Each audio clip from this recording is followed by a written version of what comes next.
Hello, everybody. Hello. Come on in. The water is fine, as I always say. For those of you who are on this wonderful thing called YouTube, I always like to start right away. Let me go ahead and mute that.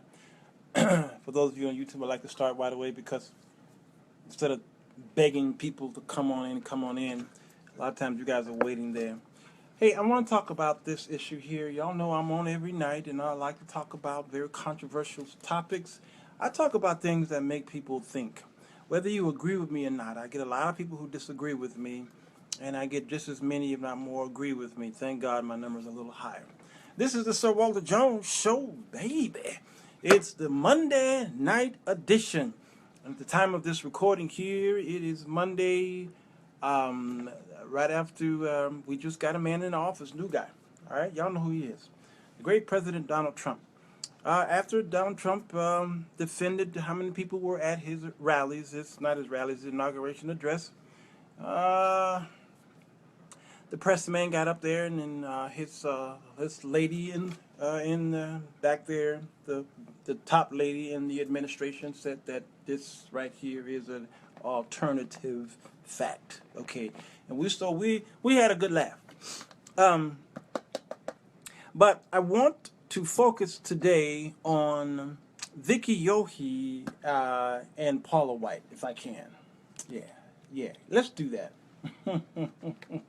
Kendrick, you know I had to go there. I want to focus on those two people. Now, this may seem like it is not a unifying teaching today. It's going to seem like I'm racist. It will. And the people who know me, because that's usually the defense from people who say they're not racist, they'll say what I'm saying right now. People who know me know I'm not a racist. You guys say that when somebody say you one. All right, so I don't really have to defend whether I'm a racist or not. My people know who I am. I'm not going to tell y'all 5 of my best friends are white. I'm not going to do that because that's what those who defend racism do. Yeah, so I just want to say to you, I'm well-rounded, all right? And I probably do, I'm going to use that spiel, I probably do have more white friends than the average black person that's watching this right now. Because I do. I've lived in various parts of the country. Now, with that being said, there is a disconnect that both white evangelicals have with black people, and it seems to be vice versa depending on what's going on our TVs. Oh, I'm about to get in trouble. All right, let me start by showing you guys. Y'all already know who Paula White is. It is okay. This is that's Paula White on the right. That's Vicki Yohe on the left. Okay, y'all got that. Now I did a Google search on Vicki Yohe, and notice you'll see all of these. It used to be just her music you would see, but now no. You see these articles about what she said. And it's just amazing how things turned. Okay. And what I could have called this was the Kim Burrell effect, because Kim Burrell got beat up bad by not just her own, but those in the LGBT community and others. Just got beat up really bad. Now, Vicki Yohe, tag, it's your turn. Yeah, I got to tread carefully, Carolyn, because I always do. Because I just need y'all to see something here. Because I'm about to get in trouble with some of my white friends, about to get in trouble. Now, what I want to say is everybody who call themselves white and Christian and evangelical do not fit within the bucket where Vicki Yohe sits, where Paula White sits, okay? Everybody who's white evangelicals don't fit there. I just need you to know that. Please understand. I've got many of those friends who do not. They are the ones marching in the streets here in Chicago for I've seen some marching with the Black Lives Matter. Okay, all right. Now let me tell you why that happens. Um, Here's why that happens. Man, do I want to do this right now? Do I? Oh boy, y'all praying for me? Are y'all praying for me? Because I'm gonna say some things that are shocking. Okay. Here's one here, Carolyn Turner. All right, a dear friend of the African American community, and all she wants is peace, and at any means necessary is peace. And she is one of several that I do know. That's one of my Facebook friends who are on who are well rounded, right in the middle. They don't like racism whatsoever, xenophobic whatsoever. Okay, all right. So there's many of them out there that are like that. So here's the problem. Whenever you mention a color, it hits all of the people in that color in some way, form, or fashion. All right, Natalie, you praying? Okay. How do I say this? I got to put my seatbelt on because this one's gonna be hard for me. This is hard for me, y'all, because we keep getting this wrong.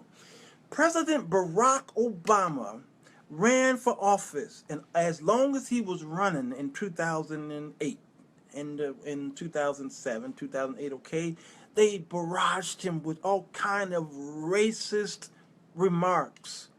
Okay, they did a montage of Fox News and all the things they said about him. And I'm watching this thing and I wanted to vomit because they really tore into him. I mean, they hit him hard. They didn't like the man. They said he wasn't even born. He had to show me your papers, and he showed them the papers, and they said, you forged these papers. They called him a coon and nigger. They called him Hitler, Stalin. Oh, they call him a communist. They call him a socialist. They just beat him up, and I was feeling horrible, even though I didn't even vote for the man. I voted for someone else. Okay, you know who I voted for? I'm gonna tell y'all because y'all keep wondering who I voted for. I voted for Mike Huckabee. Y'all remember him? Had his own show on, I think it was on Fox. Yep, Mike Huckabee was my dude. I loved him. All right, I still love him. All right. Now today I wouldn't vote for him because he had said some things that I disagree with. But that was my dude, and I voted for him in 2008. All right. Me, a black dude. All right. But here's the problem that I had. Is when they were talking about Barack Obama, it made me feel I went into protection mode because you know why? Because he was a black man that they were talking about. I mean, do y'all hear what I'm saying? I know, Sherry, you fainted because I said Huckabee. That was my dude, Sherry. I love me some Huckabee. Okay, when they would talk about Barack Obama, I felt like they were attacking my brother. See, this is something again. I keep saying that's something that's innate in if not most of us, all of us. You was attacking a black man, even though he was not my man to be in office. You attacked the black man. Is this making any sense? Yeah, so I felt like I was under attack. All right, so the whites, when their candidate or when someone else, they voted for someone else, but because this other candidate was white, my white friends got offended that the black people were attacking white people. So the white people who were even affiliated, even at my own church, was like, how dare they, yada, yada, yada, yada. I said, okay, I think I'm seeing something here. I'm seeing something here. Here's what I discovered. I could make a great psychologist. I'm telling you, and I studied psychology for years, and I'm telling you, I can make it. I can make it. Here's the thing. Birds of a feather, they flock together, even though, and that feather, okay, when they're the same feather, they fly. But sometimes, some animals, when they're born, they follow another animal because it thinks that it's its mother. I've seen little chicks follow a man because that's the first thing it saw, and y'all see what I'm saying? It anchored it as being a trustworthy, one of its kind. It thought that it was one of its feathers, so it flocked to that man.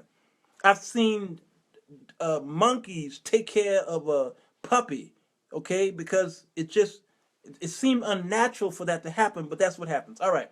So I've seen black people who were in a black church, very Pentecostal. They were all about black pride, black this, black that. But when they moved out of town and moved into a suburban area, moved into places where it's predominant white, and they joined that church, things began to change in the way they had church or their thought pattern on religion and race.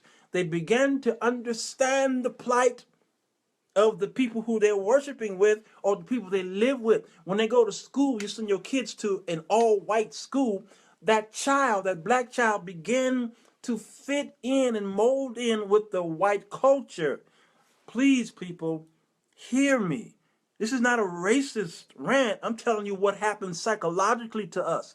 They blend in with the white culture, so then we over here call them Uncle Toms because they're all, but we don't know. Look at Fox News. When you ever see a black person on there, you say, look at that Uncle Tommy. And I had to stop myself and say, Walter, whoa, whoa, whoa, you acting like the rest of the ones who these people are talking about, because I see a brother, I see pepper among all this salt shaker, and I say, oh, look at that Uncle Tom, that house nigga. That was it. That's still on the left side of my lobe, and I said, Walter, erase that, because you cannot just assume because he's on Fox News, he's one of the ones who speak like that. I'm trying to tell y'all that. Thank you, Natalie. It's called the Stacey Dash syndrome. So the opposite is my white friends who was all white, would come up in white schools, white churches, when they joined forces with in a white community and moved into the neighborhood, and they joined a black church. Black church. What happened was, then they began to talk black. They began to almost act white and use our colloquial speaking. They played like us, and they began to understand our plight. Is this making any sense? I'm leading y'all up to the Vicki Yohe Paula white thing, okay? So they began to act black. You see, and then they begin to blend in with us, and then to the point where they always feel that they are black. So they will defend us, Black Lives Matter, and everything dealing with us. They will begin to defend because they have lived among us long enough. And this is why I talked about segregation and desegregation, how it was a plus and it was a plus and a negative in some senses, because when they desegregated the systems and told us, okay, told the white kids, you got to be with the black kids, what have you, fine. But what it did was it caused the black people to walk away from their neighborhoods and their educators and the businesses and what have you, and they walk, instead of being well balanced and blend in with the whites as well as with their own, they walked away from their own and blend more so in whites, and then the mom and pop stores started closing and suffering financially and what have you. If that does that make any sense? Cultural immersion, yes. Now, Natalie, you teaching this, okay? So I saw that even with my children when I moved to South Dakota, they were among mostly white people. When I went to my church, my pastor was black. The choir was predominantly black, but the audience, the members, was mostly white and Native American, but mostly white. You look into the audience on a Sunday morning, I was the minister of music, and I look in the audience, and it was just literally white. Those people began to understand their black plight, or the pain and the struggle of the black people, so they would rally with us. They would defend us among their other white evangelicals because they were among us. I'm hoping it's making some sense to you. But then there were those that were in that audience who I caught among their white evangelical friends, and they spoke things that I said that is inappropriate. That is a xenophobic, racist comment. And you don't even joke about that. Why would you do that? Then I realized that just because a white person hangs around black people, you can even marry a black person. It don't matter if you dating a black. It don't matter. That don't make you non-racist. That don't mean nothing. You just like the cookie. Come on, man. My friend was telling me how they were in a car, Carolyn, it doesn't make sense. You're right. They were Ubering. This white woman was in the Uber, and these two black kids got in the back of the car. And no, it wasn't kids. I think it was an adult. It was one of my adult friends. He might be on here right now. And Kevin, was that you who told me this?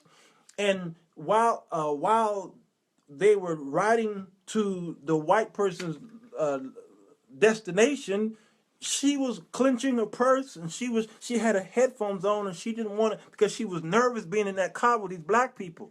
Okay, and when they were trying to talk to her, she would do that, but she kept her headphones on. She was listening to some music, and come to find out, you know what kind of music she was listening to?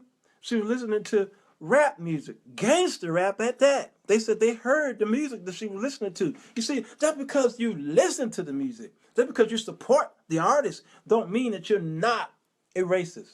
All right. I really want to call just to help y'all out with this. Hey, thank you. I cannot change the spots. Herbert Wilson.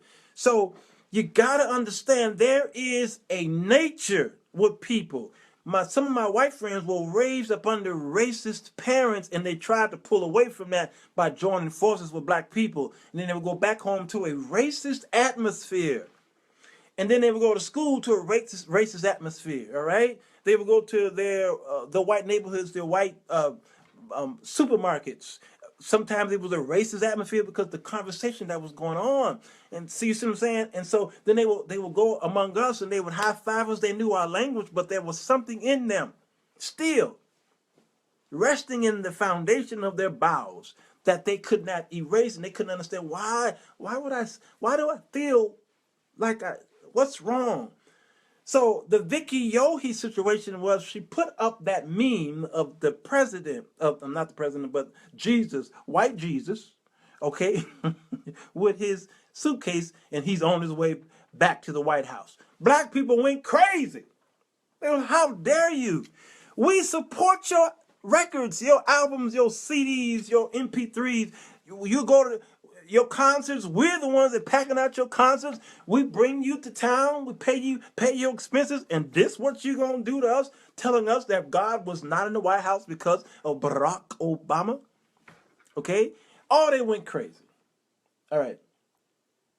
So Paula White had already joined forces with Donald Trump. She had been rallying with him long time. Okay? She loved him long time.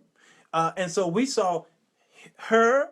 We saw Dr. Jeremiah Wright was one of my great teachers of the gospel. I've learned so much from Dr. Jeremiah Wright and many of the other well-known white evangelicals praying over this man to get him in office. No problem. They rallied. At least they were able to come together. All right. But then when this man kept saying some of the most deplorable things, they ignored. Here's what they said. And this is what I learned when I was talking to James Palmer tonight. Here's what they said. They said, ignore the words and just pay attention to his heart. He has a good heart. If Barack Obama had said some of the words that we heard Donald Trump say over the microphone, in your face, okay, behind closed, if he had said those things, it would have been the most dishonorable, horrific things ever heard to man. They would not have supported this man regardless of that. No.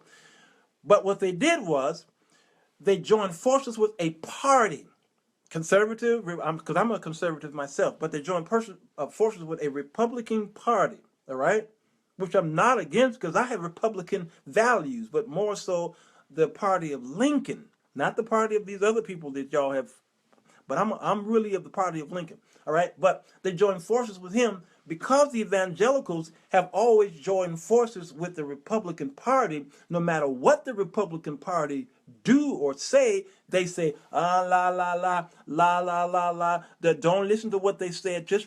Let's just come together. No, don't. I know he said that, but don't worry about it. It's we have an alternative fact.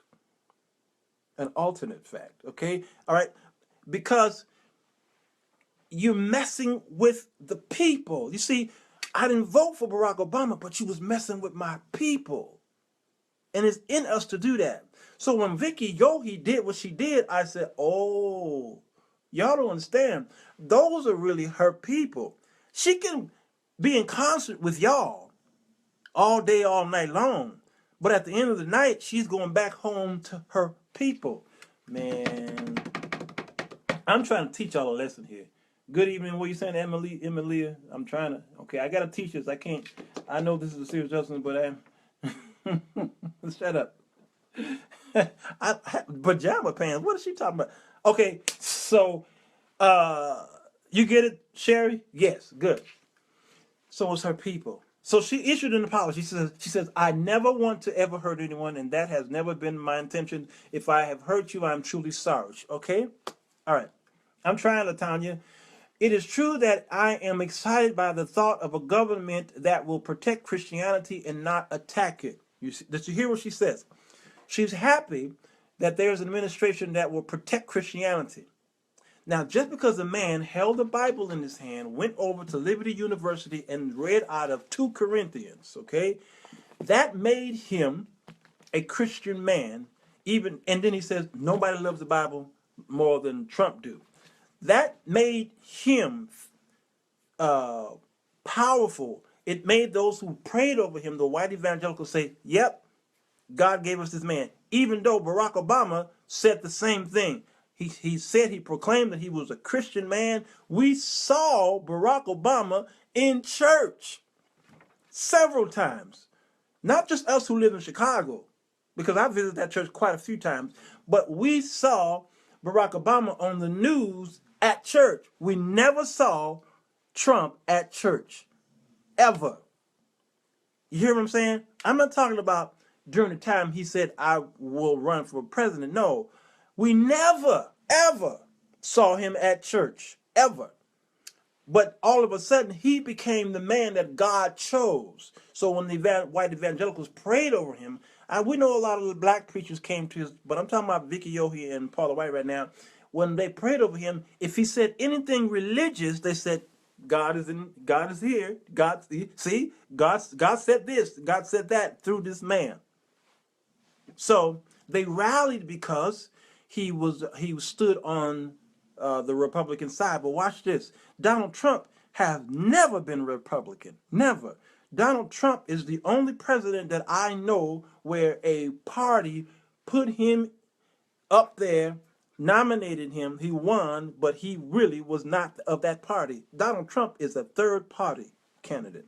Y'all like, what are you talking about? Donald Trump have no Republican values whatsoever.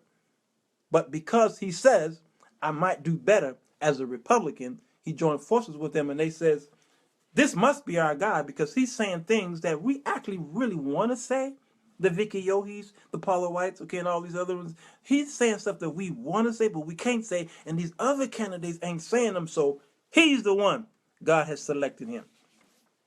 So Vicki Yohe does not surprise me whatsoever, because when I was living among them, I heard them say racist things, and then come to my church and go, holy, holy, holy, Lord God Almighty. And after church, we'll go out to eat, but I guarantee you, if I ever said, I'm interested in your daughter, oh, hell was going to break loose. No, they didn't let me in the house. I can eat at their dinner table, but I wasn't spending the night long as that daughter was in the house. Oh, no, absolutely not. We can go anywhere we want to with them, but no. They come worship with me, but no. No.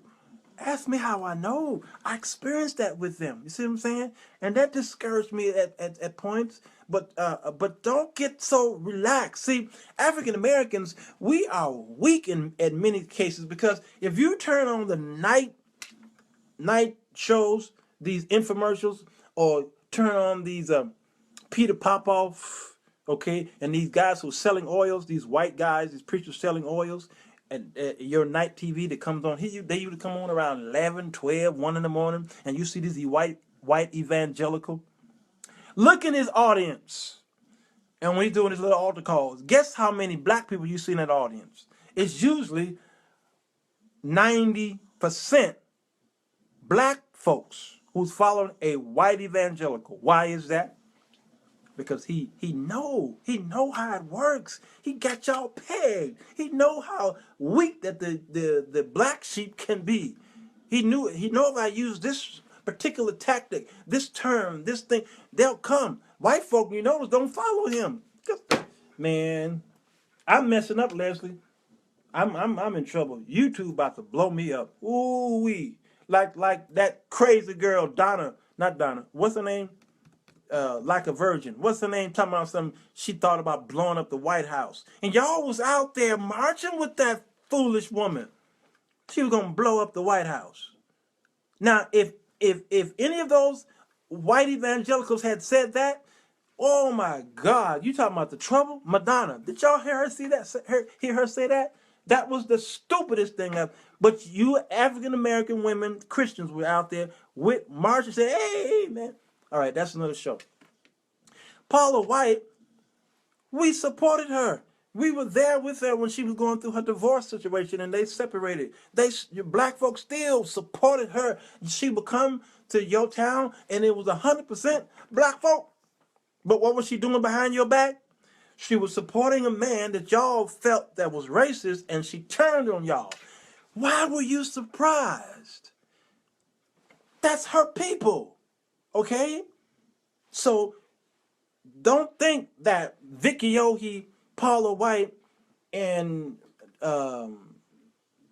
David Jeremiah, and gosh, of course, a few other people, don't think that's the no. They speak for many and many of those evangelicals. So she went on and said, I also did not mean to imply that Obama was not a Christian, but meant that the policies his administration pursued many times went against what most Christians believe. Okay? True. The abortion thing, the LGBT thing, true. But did you ever hear Barack Obama talking about putting Tic Tacs in his mouth and palming women for JJs? I mean, come on. Have you look at? All right, I can't. She says I posted this pic quickly after someone sent it to me.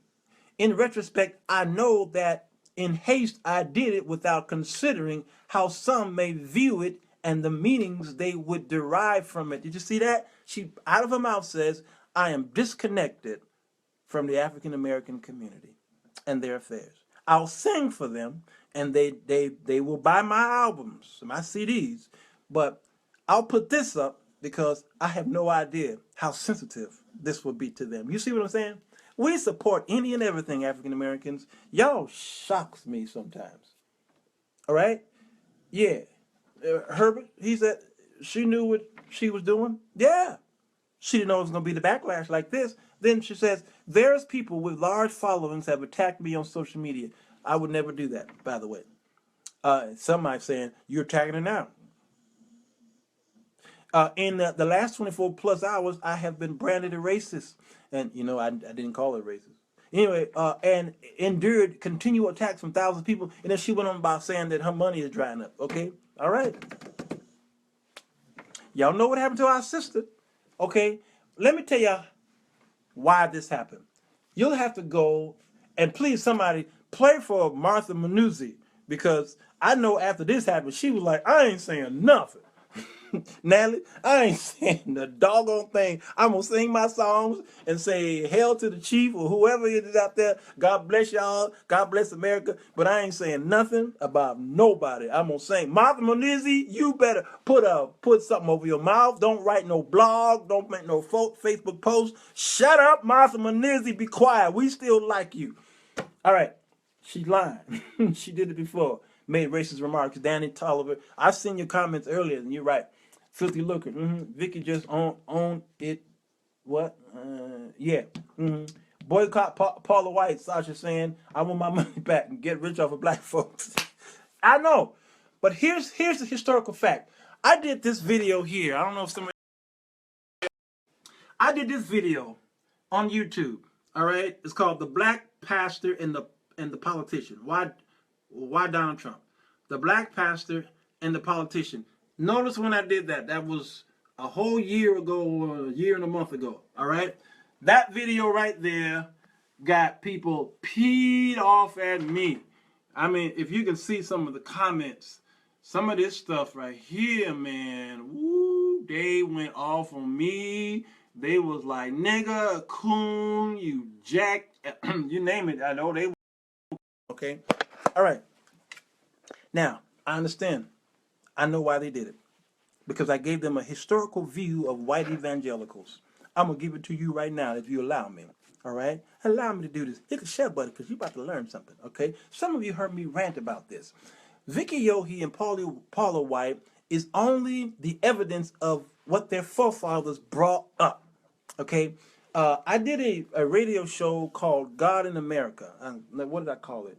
Where is God in America? Where is God in America? You have to go to Spreaker.com. Okay? Where is God in America? And you'll have to hear that show. I went there, and I just need you to know. Okay, all right. I'm going to read some of my notes and tell you why they got upset with me.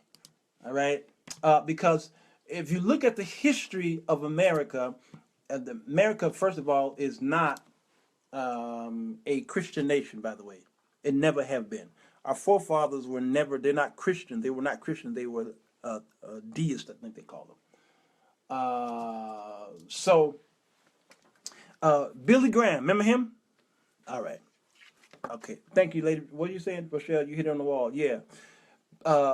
Billy Graham preached against communism.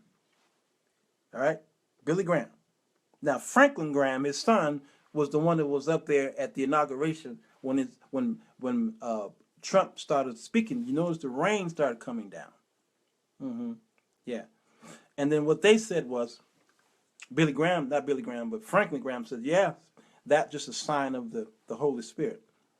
Okay, I get that. And then when he got up to speak again, when they were inside at the breakfast or the dinner or whatever that thing was, it rained again. So black folks were saying that was God raining down terror, all right? Saying that terror is coming, okay? The white evangelicals were saying that was God's blessing. See, further, a nation divided. So I'm going to tell y'all where the nation was divided back here. Billy Graham preached against communism, all right? So he caught the attention, that is, of this Baron, William Randolph Hearst. Go ahead and Google his name when you get a chance. Who built the nation's largest newspaper chain, okay? And he was deeply anti-communist. And he even came on the Edward R. Murrow show, all right? Edward R. Murrow, you'll hear there's an award that goes out to the Edward R. Murrow from those who are newspaper people, okay? So Graham began to build relationships with political power. Billy Graham, especially the presidents. He served many of them. Eisenhower used faith as a weapon against communism. So he was the first president that we know. He said that anybody who didn't believe in God was silly. I heard him on the tape say that, and I said, wow, a president actually said that. Anybody who don't believe in God. Now, this is something Barack Obama would have never said in public, okay? He said, anybody who don't believe in God is silly. Now, when he said that, this was by 1960, church attendance soared 65%. Why? Because prior to that, folk wasn't going to church. They got fed up. The roaring 20s really was, it got people to grab them out of churches, okay? This nation was so immoral during the Industrial Revolution, the 1920s, and what they call those skirts, the something skirts, and the bobbies, and all these things. And so during the Industrial Revolution, the 20s and the 30s and the 40s, it's just immoral. Even the television and the big screen, some of they didn't have these decency laws implemented in television and movies, so they were using words that would be like a shock for us today, but it was, thank you, the flappers, okay? W.C. Fields and what's the Carmen Shimmer sometimes, they would do these little bits together, and they were double entendres, okay? I remember one time when they were in the car, can I say this? Yeah, Ain't no kids watching this, right? Now, this was in the 1930s and 40s. I mean, it was so immoral. I remember watching one of these old movies where W.C. Fields was in a car. I think he was driving or something like that, and she was on the side, and there was a Mae West, thank you, and there was a cat that she liked or something like that, and the cat ran down on his feet, and then well, the cat was on the floor, and he said, hey, chickadee, you say, let me, and she said, what you doing? She says, I'm grabbing the pussy. I was like, holy cow, this was like 1935 or something like that. I'm watching this when I was young, and he says, don't worry, I'm just grabbing the pussy. And I said, this was going on back then. Yeah, double entendre was word plays, and that's the way it was back then. So what happened was, when Billy Graham came on the scene, he started doing these revivals, and they started coming by the thousands. The attendance and those who got saved went up like crazy. Okay, now I'm giving y'all a play-by-play of who Vicki Yohe and Paula White's parents come from. Y'all ain't never heard nothing like this. It's the Sir Walter Jones Show. Okay, okay, so. And I think it was the President Eisenhower who was the same one who implemented under God. We had not seen this kind of religious banter before. The Pledge of Allegiance, I think he put the under God in it because prior to that, under God wasn't in there. So evangelicals and the fundamentalists didn't want anything to do with politics since the Scope Evolution trials. Y'all need to watch that, the Scope Evolution trials, okay, of the 1920s. Politics, they say, was too dirty. And since Jesus was coming back soon, they didn't need it. They didn't need to get involved in politics. Most had never registered to vote.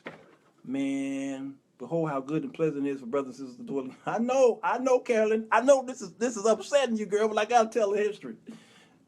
So they didn't vote, but they went to their churches and they set up their white universities in the South, right? And you were not allowed. You were not allowed in their churches, nor were you allowed in their schools. All right, this is America, okay? The Church of God in Christ founder, Bishop Mason, got ordained and he licensed, and the white folks had to go to him in order to get ordained, to get their licenses. These white evangelicals had to go to him. But because of the Jim Crow laws, they used to worship with us at Mason Temple down in Memphis, Tennessee. But then the Jim Crow laws was too hard. And so what happened was the white evangelicals, they had to separate themselves from Dad Mason and go and form other ministries and other churches, the Assemblies of God. Guess what they come out of? They come out of the black church, the Church of God in Christ. All right? Now, many of them don't know that, but from the top up, they understand that. And while I was at the convocation, just a couple of months ago in November, I'm sitting in the audience, and the president of the Assemblies of God was there. And he said something that made me cry. I forgot his name, but he says, I want to apologize to you, you, African Americans, for what we did to you. We came together. We were ordained by you. And because of these laws, and I'm sitting like, oh my God, when will America do this for us? Lord have mercy. I'm sorry, y'all. Okay, I'll continue. And I'm sitting there like, he's apologizing to us. This should be televised. All right? He told the truth. Melissa, you was there. You was working the booth, but you was there. So they didn't want to enter into politics, the evangelicals of the 1920s and 30s and 40s and 50s. Okay, so the Thomas Road Baptist Church of Virginia, Jerry Falwell came on the scene. Oh, Jerry. Yeah. He was against getting involved in civil rights. The civil rights movement, he was like, no, don't get involved in that. And communism, nope, I'm not getting involved. He said, stick to preaching the gospel because Jesus is coming back soon anyway. So why? The white evangelicals was doing the same thing that the disciples were doing with Jesus. They was like, Jesus is here. He's about to overtake this ruling kingdom, the Romans and the Greeks. Oh man, we good now. And so he was like, oh no, wait, no, let me tell you something. I gotta die. And they was like, are you kidding me? You're the king. And he wound up dying. Well, that's what was going on here. we had always heard that Jesus is coming again. So why get involved in politics? Them Negroes are getting beat. They're getting lynched in our backyards. The KKK it got crosses and burning crosses. And don't worry about those black people. God got them. Matter of fact, they're cursed anyway because of the sin of what's his name? Not what's the Noah's kids? Yeah, Canaan, because of the sin of Canaan. Yeah, not Canaan, but his daddy. They cursed anyway. Yeah, so don't worry about them. So he says, just preach the gospel. This is Falwell. All right. What are you saying? Why do you think they still run to the black church when they need our votes? Come on. Thank you, Key Ham. Thank you. Yeah, so now I'm gonna tell you, I gotta finish this story because it gets good from here. But Demetria, to quickly answer your question, they need our votes because what's his name? JFK came to town here in Chicago. You see, we had Daley, the boss, the mayor of this town. When somebody wanted to run for president of the United States, they came to Chicago, and that man made sure he got the votes. And we had projects here in Chicago, and I remember the story where Daley decided to drive down State Street around 61st, 63rd, 65th, all right? Robert Taylor Homes projects. So those projects was put up in the 1950s, okay? So this man wanted to run for office, and here he was. John F. Kennedy was in the car with Mayor Daley, and John F. Kennedy looked up and saw those tall buildings, projects, and say, "What's that?" And Daley said, "Oh, that's my tool chest." Tool chest, what's that? Well, you know, every carpenter need a tool. You see, when I need something done, like I need to get put back in office, or I need something done, what I do is I go and up in the tool chest and pull out my tools, you see. And they'll go down there and they'll pull the lever and they'll write my name in there, what have you. And when they're done, I put my tools back in the chest. I said, Lord have mercy. That's the way it is. So to answer your question, Demetria Triplet, you see, we have become their tool chest. The Democratic Party have used us as a tool chest. I said it. All right. So Mr. Jerry Falwell came on the scene and said, them black people, don't worry about them. God will take care of them. We ain't marching with them. Now, I know some of my white brothers are marching, but we ain't going to fool with them.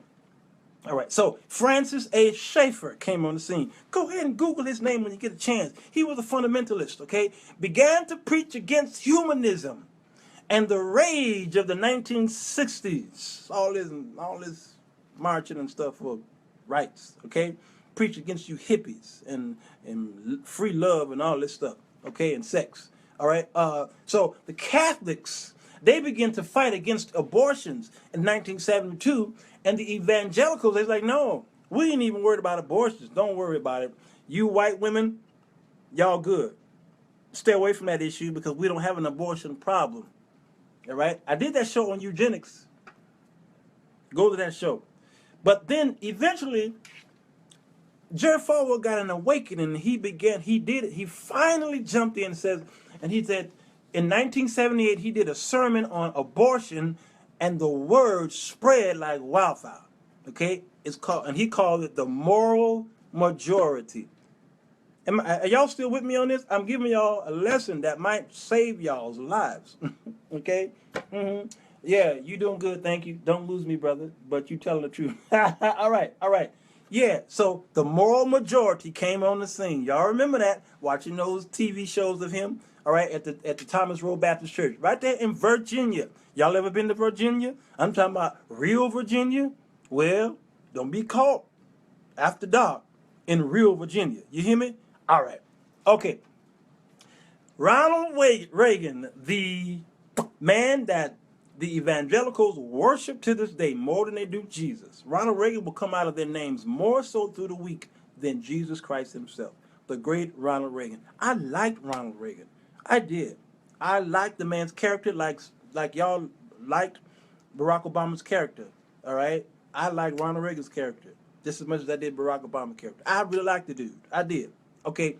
But Ronald Reagan joined forces with Falwell through the Moral Majority campaign, and it registered 10 million evangelicals. They had never seen this before. Registered them. That's why you see what's going on with Donald Trump. The same thing happened with him. Them folk down there in rural town, rural America, down in them hick towns, y'all call it there. Them trailer parks, okay? Everybody who lived near Cracker Barrel. They went down there and registered like crazy because they got now a Ronald Reagan 2.0 who's running for office. History has repeated itself with Donald Trump. So they registered 10 million evangelicals, and Reagan made a lot of promises to them. Whole bunch. But guess what? He didn't keep hardly any of them. Ronald Reagan. Check the records. Everything that Falwell campaigned on, and he brought his people into, told them to vote because Ronald Reagan's going to do this, going to do this, going to do this. He, out of his own mouth, said, I will never, ever back another candidate as long as I live, and I'm going to continue to preach the gospel. It's in my video here. When y'all done with this, go to YouTube, and I bring it out in the video, whatever I called it. Well, it's there. Y'all go back there. Where is it? I lost it, but y'all saw it. Okay, go back to that video where I talk about these black preachers joining forces. Yeah, I put it in there out of his own mouth. He says, "Never again will I do this." All right. So he let them down. Ronald Reagan let them down. See what he did? Here's what he did. And I need you white evangelicals to listen to me real close. What Ronald Reagan did was he made a whole bunch of promises to them. Religious promises. Evangelical Christian promises to them. That he'll do this, he'll support the church and everything. But he did that to get their votes. All right? And when he got him in the White House, he kept using the language, but on the side he was doing other things in policies that really was going against what you believe, but in many things that you did believe, but he wasn't taking care of what you asked him to do, is what I meant. All right? So he would take care of things that was dealing with maybe some race issues, public aid, stuff like that, and say no to drugs, which was a setup right there, and putting folk in jail. You know, this whole crack thing opposed to this marijuana thing. Okay, it was the crack cocaine in the yeah, all that stuff, okay? So he began to do stuff that you like, good.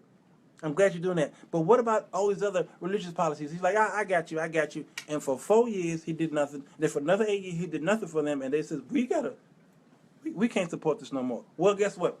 It was too late then, because now they're already in the system. All these millions of people who are registered, they're in the system now, and they're used to being in politics. They weren't just not going to 10 million people going to turn around and walk away because this man didn't give them what they needed. No, they were in it. A dog, a stray dog who bites a person and draws blood. You taste. So what happens is the dog anchors blood to something that's tasty and pleasant, and what happens? The city has got to kill that dog because now it becomes a menace to society. It becomes dangerous because it's doing something unnatural. It don't eat human blood.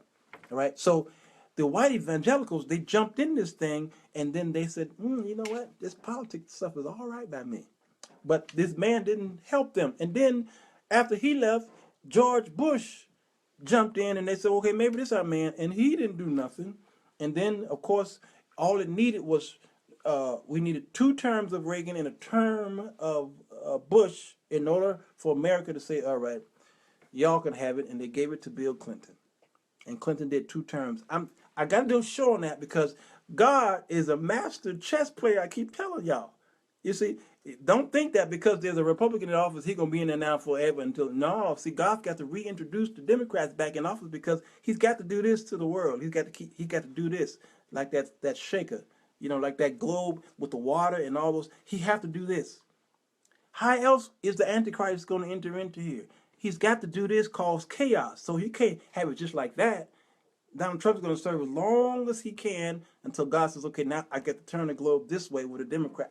Man, y'all ain't liking me right now, but I'm telling y'all, that's God's hands. He is strategic, and he's setting y'all up, and you don't even know you're being set up. You better know the voice of God. Okay, so Ronald Reagan joined forces with Falwell. 10 million people signed up. Reagan made a lot of promises, didn't honor none of them, and Falwell disbanded the move. And guess who walked in on the scene? Pat Robinson. Oh, Pat Robinson picked up the torch. Yes, he did. So Pat Robinson picked up the torch. Okay, nothing happened with him. And then, of course, I mentioned Bush. And then what happened was George Bush Jr. He came on the scene, and the white evangelicals rallied around him like I said, this must be the man that God has sent. And what did he do? He sent y'all to Iran and Afghanistan and Iraq, okay? And weapons of all this stuff. And guess what the white evangelicals did? They turned on Bush. They did. Mm-hmm. Well, history repeats itself. Donald Trump is in office right now, and guess what's happening right now? This must be our man. God has sent him. It don't matter if he cusses a lot. It don't matter if he's a sexual predator. It don't matter if he's cheating on his taxes. He don't give to the poor. We saw a snippet of his taxes where he don't give to the poor. He don't do that. Matter of fact, he finds a way to do his taxes where he don't have to pay taxes. You see what I'm saying? But this is the one that God has sent. Why? Because he's a part of a certain party that they have to dedicate themselves to that. And unfortunately, there are a lot of racists on that side. And so it's a wonderful storm that's happening right now. You see? And it's the same thing that happened with the Barack Obama effect. Vicki Yohe, Demetrius said, what taxes? Exactly. Walter, this is powerful. I'm trying to tell you, Rochelle. Vicki Yohe is only the evidence of what happened when she was coming up. She was surrounded by that before y'all knew who she was. She wasn't around a whole bunch of black folk. She was around her own. Her own supported her. She sang, and then we discovered that, wow, this thing called praise and worship, what is this? And then we began to adopt the CCM sound. I don't think y'all understand this. For you, those of you who are musicians and artists and singers out there, I think y'all understand what I'm saying. All the way from the 1900s, all the way up to maybe the late 1980s, we didn't know what CCM was, all right? Every now and then we hear some white sounds, but we were hooked on the Times of Community Singers and John P. Key and and the Winans and then that sound of the 1980s. Okay, the Caravans and Albertina Walker, and we had that old sound. Okay, we just had the Mahalia Jackson sound. That's what we knew. And white folks came over our side. They loved our music. All right, then we began to hear this sound called praise and worship.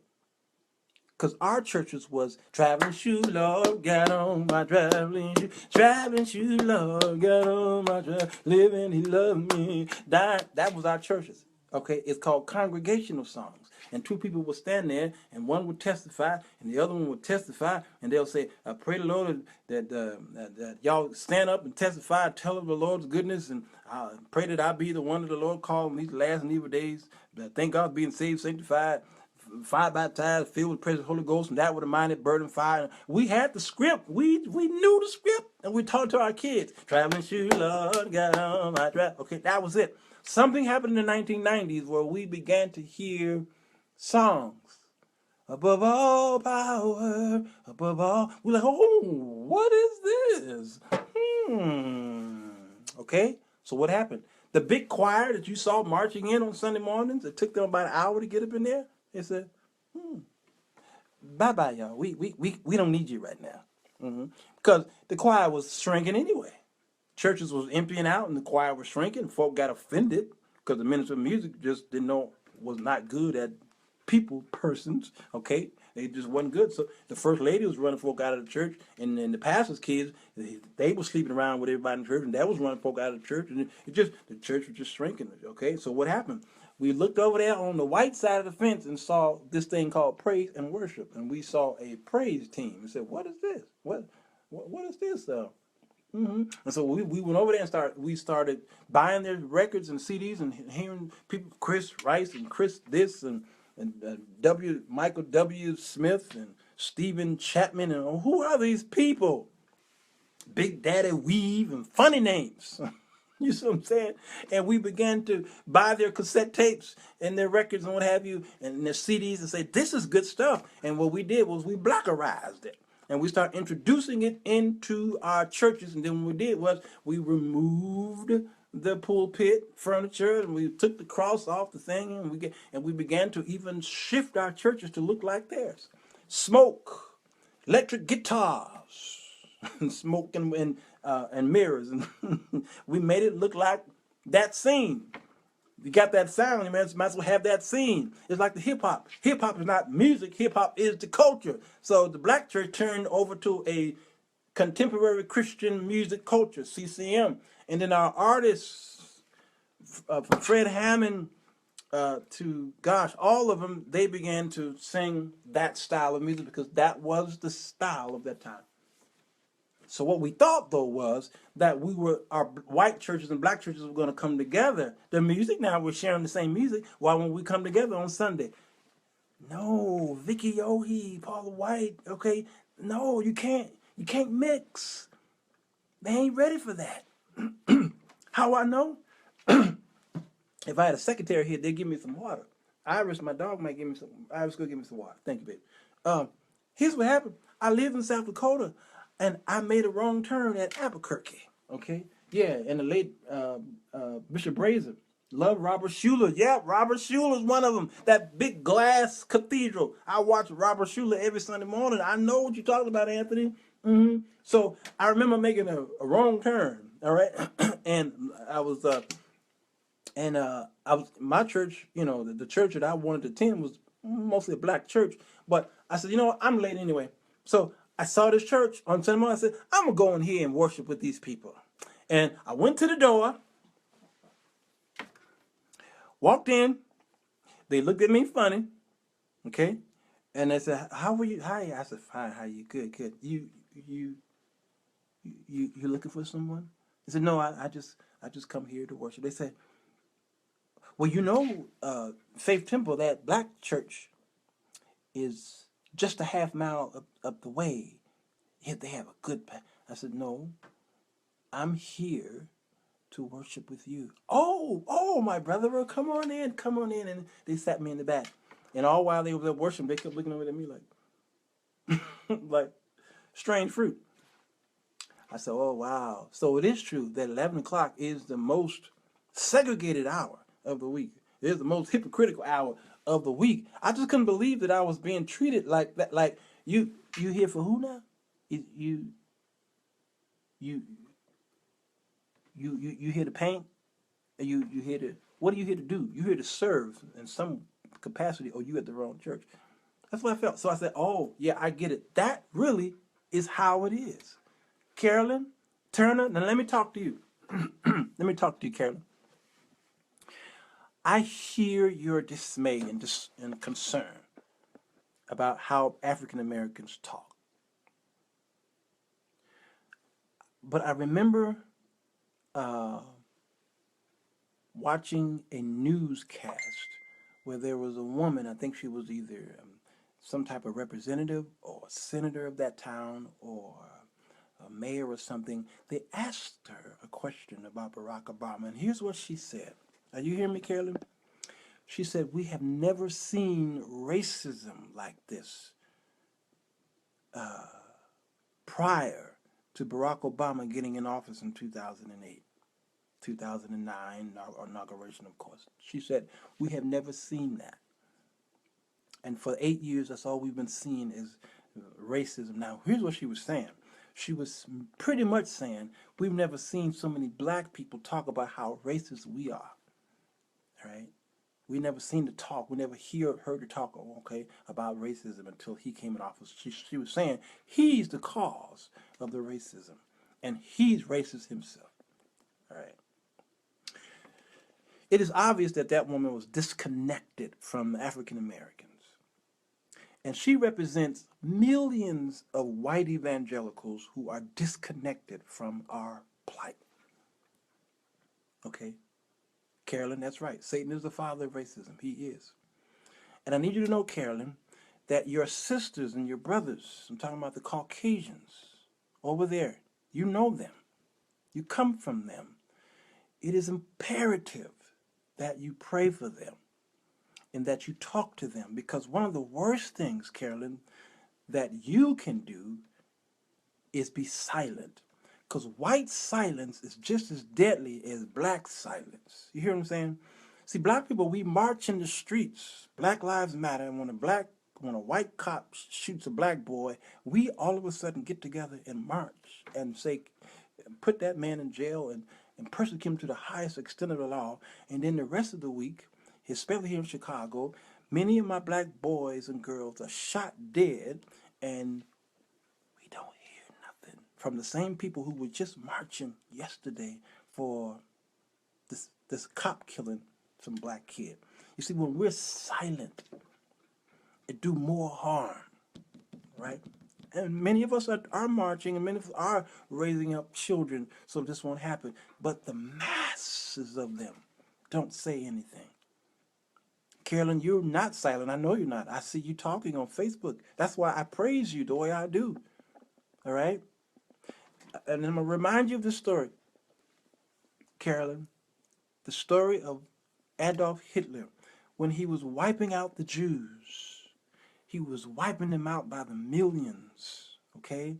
And the brown shirts and the Nazis, okay? They were telling them that we're going to give you a shower, we're going to give you a better life, and they were putting them on buses and telling them to take their clothes off and their jewelry, and they were taking their monies and putting them in these banks, okay?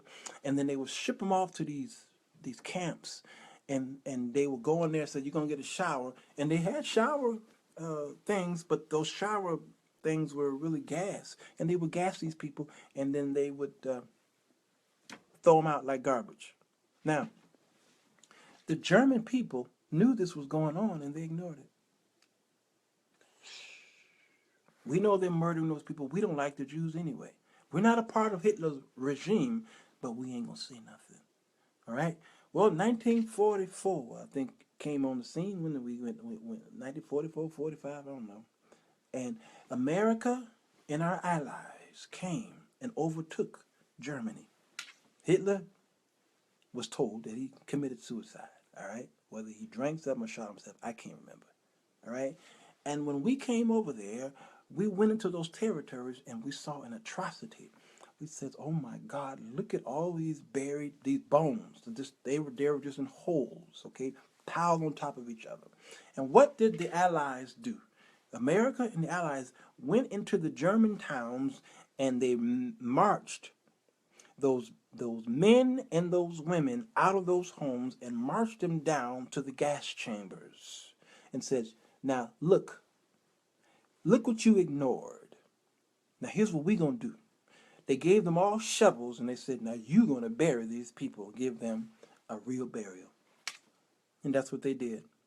And those people, men and women and children, was digging graves and putting those people in those graves. Okay? It was shocking. I'm looking at this on the History Channel. And then they became homeless, and they made those people leave. And thousands of those Germans were starving to death. And I can't remember the number. They said so many thousands of those women were raped by the soldiers. Those women who ignored it were raped viciously. And many of them were homeless and died of starvation. Yeah. Why? Because they were silent. They saw it was happening in the backyard. You see, the white evangelicals during the time of Jim Crow said, stay in church, y'all. Sing kumbaya while these niggas are being. Matter of fact, when they would leave their churches, you know what they would do? They would join the mobs and go down there to the tree in the center of town with their Bibles in their hands. There's pictures. We see pictures. The Bibles in their hands. And they would watch these boys get lynched. And then they would go back to their churches and sing kumbaya and say God is great and greatly to be praised. You see, we experienced that. Our fathers saw this stuff. Our forefathers, they experienced it. And the white evangelicals, in the name of Jesus, went back into their churches and sang. So I talk to you and my other white friends like this because the disconnect is getting on our nerves. And we can't take it. So when I see my brothers doing something horrible, I beat them. I'll beat them with my words, or I'll report them to the proper authorities. So you can't do that. See, I'm my brother's keeper. So many of us have this Cain spirit, jealousy. Yeah. Racism was a tool created by 3 years of conquering lands. Yeah, okay, I hear you. Miss Yohe may be detached in her personal life, but she is only sorry because she's catching the effects. Yes, she's catching hell. Yes, and they're saying you can't come to our church. And Kim Burrell suffered the same thing. The money's drying up, and what make people talk? Money. And that's why I keep talking about generational wealth for African Americans. I know y'all tired of me saying this, but until y'all get it right, I'm going to keep pumping that Facebook group, Generational Wealth for African Americans, GWAA. We talk about the power that we once had was in our finances. It was in 2 things. It was in our God and our finances. You see, what we did was we still worshiped our God, but we took our finances and gave it to them. Instead of investing it into ourselves and saving it for ourselves and building up our own, no, we gave it to them. So we get paid. What we do? They put a commercial on TV and we slob at the mouth. Say, oh man, I want those. Here's what we do. African Americans. So soon as we get paid, it don't stay in the neighborhood. It goes out of the neighborhood right away. The Asian community, it circulates in the community 1, twice, 3 times, 4 times, 5 times, 6 times, 7 times, 8 times. Just circle, circle, circle until finally it leaves the community. African Americans, as soon as you get your money, it goes right out. Finance, that was our power. Vicki Yohe is understanding the same thing. Finance. Yeah, she's getting hit. So we have to pray for Vicki Yohe that she not make that mistake again. She will recover maybe not all. Okay, many African Americans will not, go back to that. No, and she'll have her people who support her. Unfortunately, probably what's going to happen is she's going to have to now stay over there with among her people. Unfortunately, and that's just the way it is. These are the mistakes that we do make. I just wanted to address that. Demetria says our great grandparents built with less in unity, and we make more and have nothing to show for it. Demetria, that's triplet, by the way. We give the money right back to them. Yes, we do. We do. Why do we do that? All right. So this week I'm teaching on branding. We're going to teach on branding, how to properly brand yourself. The following we're gonna talk about life insurance, because y'all are doing the life insurance wrong. You don't even know whether university. You don't know whether it's whole life. You don't know whether it's term life. I don't know Okay, we're gonna talk about that. We're gonna talk about the stock market, being afraid of the stock market, because that's we were taught to be afraid of the stock market. And I'm gonna give y'all some shocking stuff about the stock market. It's gonna bless you. Okay, Key, what are you saying? Just visited Louisiana.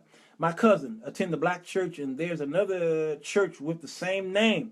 They want them to merge. The whites are evangelical, and they are absolutely against the merge because they only like them when they're convenient too.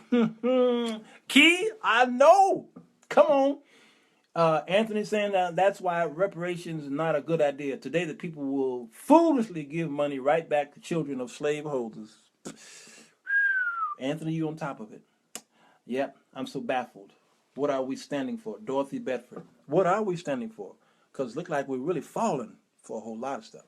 And a lot of this stuff is, I'm watching the news right now. They just turned. But they're talking about this whole Trump thing. They're talking about the rallies. I'm tired of the rallies. I'm tired of it.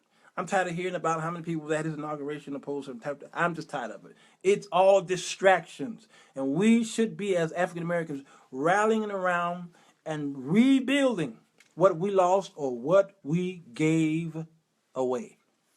What we gave away. Yeah. God is not segregated. That's true, Carolyn. God is not for segregated churches. He's not. But let me tell you something. He's not. But we are.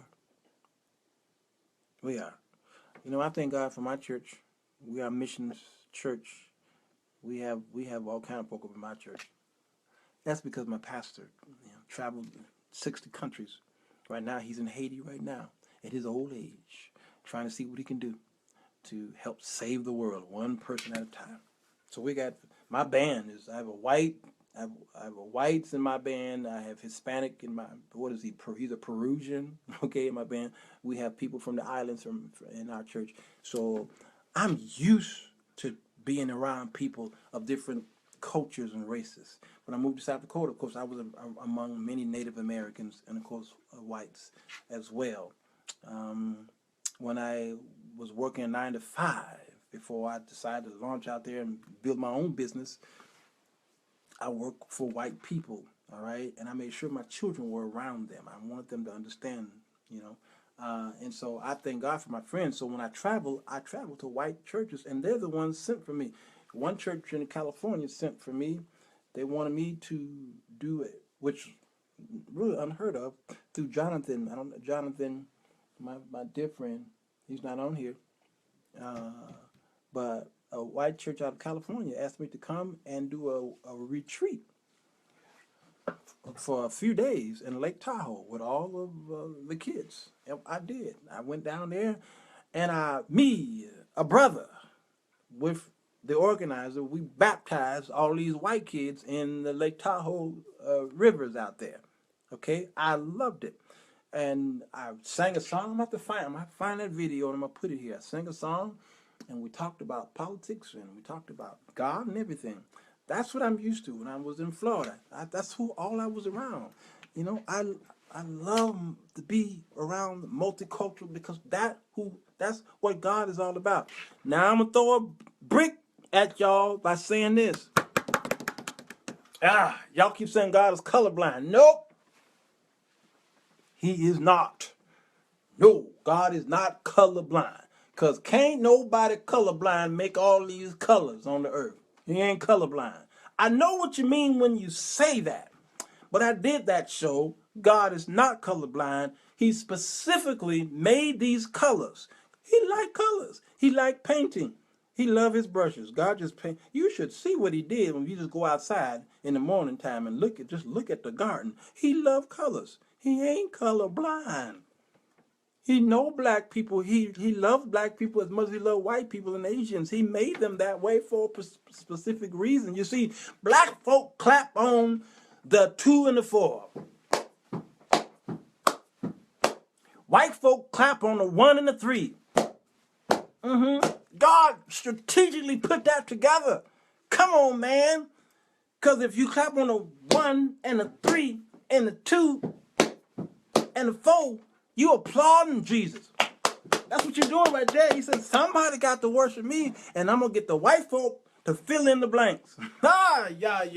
I went there. You see what I'm saying? We just applauding God because the 1 and the 3 and the 2 and the 4 is taken care of. He knew what he was doing. He needed some soul food, all right? So he created us, all right? And, let's see.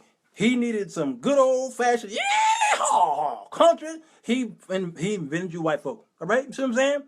And he just wanted and he liked rice, so he invented the Asians.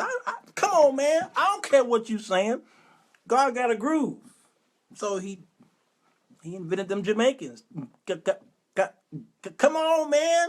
God is not colorblind. He made us all, and then he talked to us by the way we are, our color and our culture. That's how he communicates with us. All that stuff happened down there at the Tower of Babel. Yeah, I can't do that. Why am I still talking? It's a 1 hour and 14 minutes I've been on this thing. I gotta go. I don't want to sidetrack here, but I'm just letting y'all know. God loves that dark skin, that dirt. He loved dirt, and he loved that melanin. He loved that vanilla. He loved it all. He made it. But he would have wished, he would, that y'all would at least come together for worship, at least. You won't do it. My church, Gospel Tabernacle, has a mixed congregation. The Caucasians love our African American members. We love them too. Rosebud Bell. Amen, amen. That's what I'm talking about. I love it. I'm going to your church. I'm going to visit your church. Tell them Sir Walter is coming, the black brother with the suit on. You see, when I go to church, I wear a suit. And then sometimes when I go to some of y'all churches, I don't. I put on some blue jeans and a nice shirt with no tie, because when in Rome, do what the Romans do. You know what I'm saying? So when I was in California, I ain't even bring a suit. I don't even remember bringing a suit, because I knew those people don't put suits on. So I just came there on a Sunday morning with just plain clothes on, because that's the way they worship. When I came home, I was sharp as a tack. You see what I'm saying? Because that's just the way God made it, man. How could we not get along the way we do? How? How is it possible? So Vicki Yohe, you know, she's letting y'all know her. She sings her songs, and she knows she figured that out that y'all like her music, and she said, "Oh, look what I got! I've got all these people who like my. I'm coming. I'm joining forces with them musically, but politically, no." Because for 8 years, Jesus was not in the White House. All right, y'all. I personally call myself African American because my lineage goes back to Ethiopia. But I use black as well. Amen. I don't like neckties too close to chains. All right. Anthony Owens, I know. You sound like post. What's the people who military people who would go, they just snap. What's they call that? What's that post something? I don't know, but I no, this don't remind me of change, man. I look good. I be doing it, man. I got more ties. I got more ties in my closet than Donald Trump had at his inauguration address. Yes, I do. Woo-wee. Boy, we looking dapper. Okay, love you guys. Pray for the peace of America and pray for the peace of Jerusalem. Thank you, Valo. PTSD. Some of y'all got that, yeah. And the LMNOP. Some of y'all got those too. Yeah. Pray for me. Pray for Sir Walter Jones when you go to bed tonight. Say, Lord, save him, because something wrong with him. Lord, just anoint him, because he crazy. He likes to start problems. I was with Camel tonight, Wardell Camel, his birthday celebration. He asked me to get on the mic, and I said some things on the mic, and I said, Walter, shut up. But it was too late. The words had already left my mouth. It had already left. And I said, Lord, I will not be invited back. But the way they introduced me, they said, that boy right there, he gets in trouble. So they invited me. Anyway, enjoy the teaching. Thank you, Herbert Wilson. Blessings to you, Herbert. Yeah, post-traumatic syndrome. That's it. Y'all got that. Y'all got it. Truth teller, Lamaria. I love you, Lamaria, and your whole family. I love y'all. Ain't nothing you can do about it. So I'm just trying to tell you, report me to God and to the proper authority, because I love y'all.